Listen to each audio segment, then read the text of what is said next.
How to delete something on YouTube. Hey everyone, welcome back to the channel. In this video I'm going to guide you through the steps on how you can delete something on YouTube, so make sure to watch the video till the very end. Now if you want to delete something on YouTube, all you have to do is simply open up your browser and go to studio.youtube.com. Now first of all, let's go to content, and when you go to content, let's say there is a certain video that you'd like to delete. All you have to do is select that certain video. You can multiple select some other ones. Just click on the three dots option here and then just click on the delete forever option, and then you should be able to delete that particular video if you'd like. Now second, if you're talking about deleting some comments, you can also go to comments over here. You can just click on the three dots option. You can click on the remove option in order to remove that particular stuff.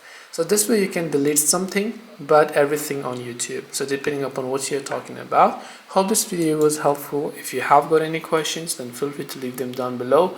Thank you for watching till the very end of this tutorial, and see you soon in our next video.